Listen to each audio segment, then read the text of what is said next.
दोस्तों, सुशांत सिंह राजपूत को जिसने सताया वो कहीं न कहीं सजा पा रहा है।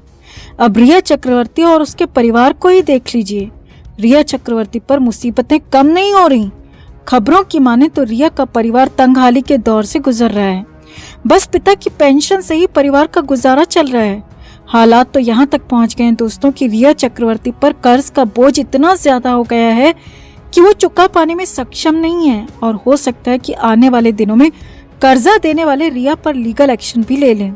और इसी बीच सबसे ताजा अपडेट तो ये है कि रिया के भाई शौविक चक्रवर्ती की एक टांग टूट गई है, जिसका वीडियो सोशल मीडिया पर वायरल हो रहा है, जिसमें रिया का भाई शौविक बैसाखी वाले वॉकर के सहारे क्लिनिक से बाहर निकल रहा है और रिया अपने भाई के साथ है। रिया इस वीडियो में बेहद बदहवास हालत में लग रही है। वीडियो पर सुशांत के फैंस के कमेंट्स आ रहे हैं कि ये सब कर्मा है, सुशांत को सताने वाले इसी धरती पर सजा भुगत रहे हैं। तो और क्या कुछ चल रहा है रिया चक्रवर्ती की जिंदगी में, कैसे चक्रवर्ती परिवार पर एक साथ कई मुसीबतों का पहाड़ टूट पड़ा है, आपको बताते हैं सब। आप भी वीडियो को लाइक और शेयर कर अपना प्यार और सपोर्ट दिखाएं और रिया चक्रवर्ती की हालत पर कमेंट में अपनी बात अपनी राय जरूर रखें। चैनल को सब्सक्राइब कर चैनल के साथ जुड़कर हमारी ताकत बढ़ाएं। तो रिया चक्रवर्ती कौन है, क्या करती है, पहले शायद कोई नहीं जानता था। शायद ही किसी को पता था कि रिया चक्रवर्ती नाम की कोई एक्ट्रेस भी है। मगर सुशांत सिंह राजपूत की मौत के बाद अचानक रिया चक्रवर्ती सुर्खियों में आ गई। छिपाकर ड्रग्स देने, प्रॉपर्टी हड़पने, सुशांत का पैसा इधर उधर करने, सुशांत को मेंटली टॉर्चर करने जैसे कई आरोप अब भी रिया पर जस के तस बने हुए हैं। रिया पर सीबीआई, एनसीबी और ईडी की जांच भी चल रही है। ड्रग्स के मामले में तो रिया चक्रवर्ती 1 महीना जेल में भी काट चुकी है। रिया का भाई भी 3 महीने जेल में रहा। शायद जेल से निकलने के बाद रिया को लगा होगा कि उसकी जिंदगी ट्रैक पर लौट आएगी, मगर ये रिया चक्रवर्ती की सबसे बड़ी भूल है, क्योंकि खबरों की माने तो पिछले 6 महीने से रिया चक्रवर्ती और उसका परिवार बड़े आर्थिक संकट से जूझ रहा है।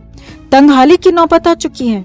मुंबई में किराए से रहना और सरवाइव करना वैसे ही काफी महंगा होता है। सिर्फ रिया के पिता इंद्रजीत चक्रवर्ती की पेंशन का सहारा ही इस परिवार को है।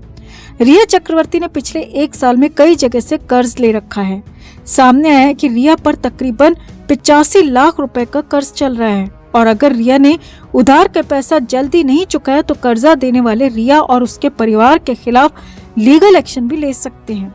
ये बड़ी खबर निकल कर आ रही है। इसके अलावा फिलहाल एक खबर ये भी है दोस्तों कि रिया के भाई शौविक का भयंकर एक्सीडेंट हुआ है, जिसमें शौविक की एक टांग टूट गई है। ये एक्सीडेंट तकरीबन 15 दिन पहले हुआ था, मगर रिया ने इस खबर को छिपा कर रखा और जब रिया शौविक को क्लिनिक पर लेकर गई तो वहां मौजूद पपराजी ने दोनों का वीडियो कैप्चर कर लिया, जिसमें शौविक बैसाखी वाले वॉकर के सहारे चलता दिख रहा है और रिया शौविक के साथ ही है।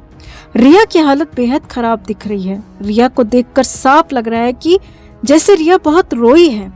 वहीं रिया के वर्क फ्रंट की बात करें तो रिया के पास पिछले 1.5 साल से कोई काम नहीं है। रिया चक्रवर्ती 2020 के बाद से ही पूरी तरह बेरोजगार है। वैसे भी रिया की फिल्म सोनाली केवल 2014 में आई थी, जो कि पूरी तरह से डिजास्टर साबित हुई। इसके बाद हाफ गर्लफ्रेंड 2017 में, जिसमें रिया सिर्फ साइड एक्ट्रेस के तौर पर थी। 2018 में जलेबी, जो कि एक फ्लॉप फिल्म थी, और 2021 में रिया चेहरे फिल्म में दिखाई दी थी, जिसमें रिया का रोल चंद मिनटों का ही था। यानी कि काम के लिहाज से रिया के दोनों हाथ हर तरफ से खाली हैं। पिछले 8 साल में रिया चक्रवर्ती सिर्फ 4 फिल्मों में नजर आई है और चारों की चारों फ्लॉप रही हैं। सामने आया कि रिया ने बहुत हाथ पांव मारे, मगर बॉलीवुड में कोई भी रिया को काम देने को तैयार नहीं है। उसके बाद रिया चक्रवर्ती ने साउथ सिनेमा में भी कई डायरेक्टर्स से संपर्क किया। रिया खुद हैदराबाद में जाकर 5-6 दिन तक स्टे भी करके आई, मगर वहां भी कोई बात नहीं बनी। कोई भी डायरेक्टर रिया को अपनी फिल्म में कास्ट करने को वहां भी तैयार नहीं है। खबरें तो ये भी आ रही हैं दोस्तों कि रिया चक्रवर्ती अब टीवी में भी काम करने को तैयार है। जी हाँ, सूत्रों की माने तो रिया ने कई टीवी सीरियल्स के लिए भी अप्लाई किया है और 2-3 टीवी शोज के लिए रिया ऑडिशंस भी दे चुकी है, मगर अभी तक वहां से भी रिया को किसी तरह का कोई रिस्पांस नहीं मिला है। यानी टीवी जगत भी रिया को अपने यहाँ पर काम देने को तैयार नहीं है। कुल मिलाकर रिया चक्रवर्ती की हालत बेहद दयनीय है। चक्रवर्ती परिवार तंगहाली के साथ ही साथ फिजिकल और मेंटली भी परेशान है।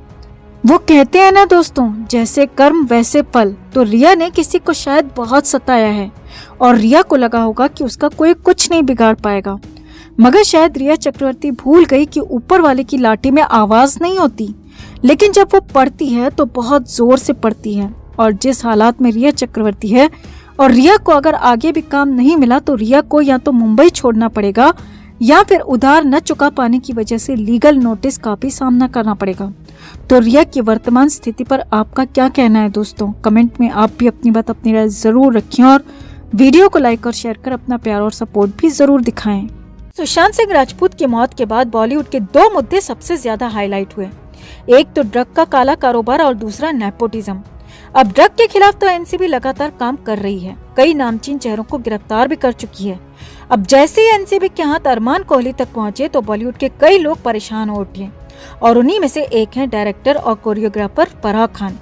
और फराह खान भले ही इंडस्ट्री से बाहर की हैं दोस्तों, मगर सालों से वो भी नेपो गैंग के साथ ही रह रही हैं।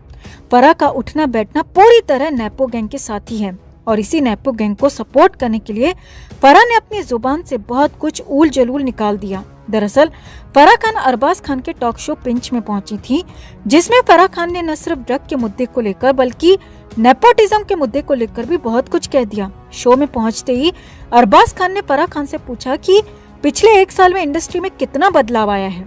यहाँ अरबाज खान का मतलब कोरोना पीरियड को लेकर था। अरबाज कोरोना से हुए नुकसान को लेकर पूछना चाह रहे थे, मगर फराह को लगा कि अरबाज सुशांत की मौत के बाद का बॉलीवुड का हाल पूछ रहे हैं।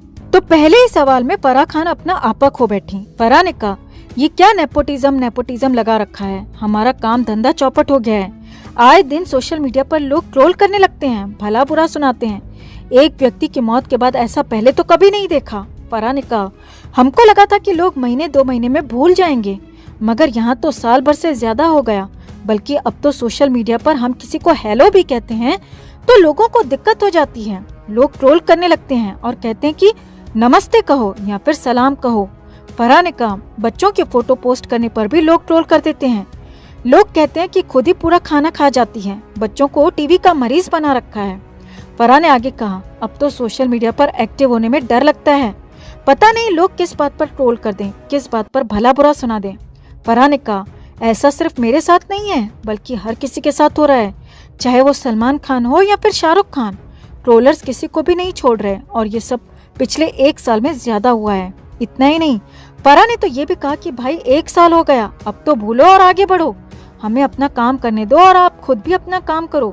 हाथ में फोन लेकर हमारी फिल्मों का जजमेंट करना बंद कर दो, हमारी हर एक्टिविटी पर हमें ट्रोल करना बंद कर दो। अब यहाँ पर फराह ने सीधे सीधे तो कुछ नहीं कहा, मगर फराह का डर ड्रग के खिलाफ चल रही बॉलीवुड में जांच को लेकर भी निकला। फराह ने कहा, अब तो किसी का फोन उठाने में भी डर लगता है, पता नहीं किसकी गिरफ्तारी की खबर सुनने को मिले, किसके घर में कब रेड पड़ जाए, कुछ भी पता नहीं है। यहाँ फराह ने सुशांत के फैंस को ताना मारते हुए कहा, अगर नेपोटिज्म से इतनी ही प्रॉब्लम है तो फिर शाहरुख खान की बेटी की फोटो या फिर करीना के बेटे की फोटो को सर्च करना बंद क्यों नहीं करते। मतलब फराह खान यहाँ पर पूरी तरह सुशांत की मौत के बाद बॉलीवुड में जो हालात पनपे हैं उन्हें लेकर बेहद बुरी तरीके से भड़की